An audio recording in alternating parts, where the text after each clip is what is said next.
Shalom, shalom, shalom, frères et sœurs, shalom, bien-aimés, paix et grâce partout où vous vous trouvez. C'est votre serviteur, le frère Constant.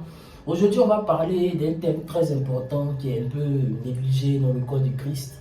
Si tu es de passage, j'aimerais que vraiment tu captes ton attention pour moi, pour m'écouter, parce que c'est très important. Je vais parler de la tentation. Et je vais parler aussi de qu'est-ce que c'est que la tentation et comment faire pour sortir d'une tentation. Alléluia. Sachez d'abord que la tentation, c'est une attaque ciblée du diable vers les enfants de Dieu, vers les chrétiens. Amen. Et pour y remédier à cela, il y a des principes, il y a des codes, il y a des secrets qui nous ont été donnés dans la parole. Amen. Je vais parler rapidement de comment faire pour éviter la tentation. Comment faire pour éviter la tentation, pour ne pas tomber dans la tentation. Ce qu'il faut reconnaître, le diable joue sur deux domaines. Dans les désirs du monde et dans les désirs de la chair. Voilà ces deux domaines que le diable utilise pour tenter les enfants de Dieu.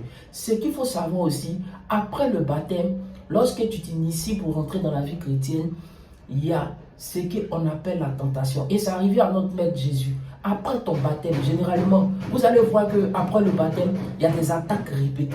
Après le baptême, vous allez voir des frères et des sœurs qui étaient zélés pour l'évangile, qui se sont baptisés, qui ont décidé comme ça de suivre Jésus. Mais hélas, ils rétrogradent. Hélas, ils tombent. D'autres même, on n'a plus de leurs nouvelles. Ils quittent véritablement l'église. Ça, c'est l'œuvre d'une tentation.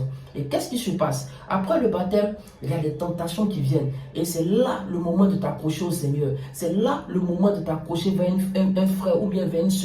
C'est là réellement de venir continuellement dans la présence de Dieu. Parce que c'est là que Satan va accélérer ses attaques. Vous allez voir que dans le livre de Luc 4, à partir du verset 13, il n'a pas changé. Il a utilisé du pain, il a utilisé les royaumes de la terre, il a utilisé le sommet du temple. Cela montre aussi que c'est la convoitise de la chair, la convoitise des yeux et l'orgueil de la vie. Alléluia, c'est les trois domaines que le diable utilise. Vous allez voir aussi dans le livre de Genèse, dans le livre de la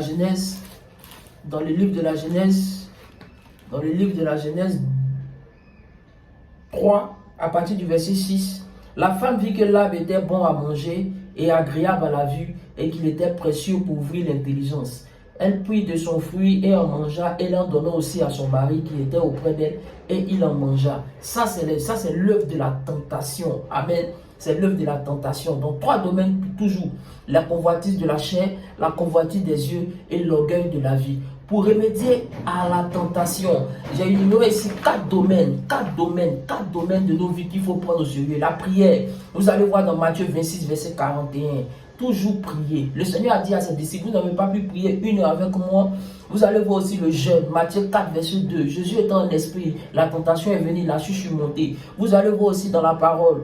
Matthieu 4, 4, il dit, il est écrit. Quand le diable a commencé à le tenter, il a dit, il est écrit, il est écrit. Vous allez voir aussi dans Hébreux 12, 14, la sanctification. La Bible déclare que sans la sanctification, nul ne peut voir le Seigneur.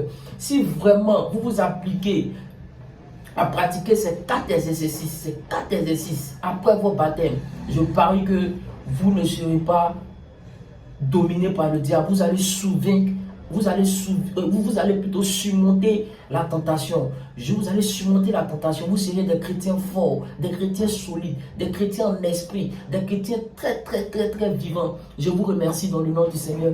Vraiment, pratiquez ces quatre choses et le diable n'aura pas victoire sur vous. Je répète, la prière, la parole de Dieu, la sanctification, le jeûne.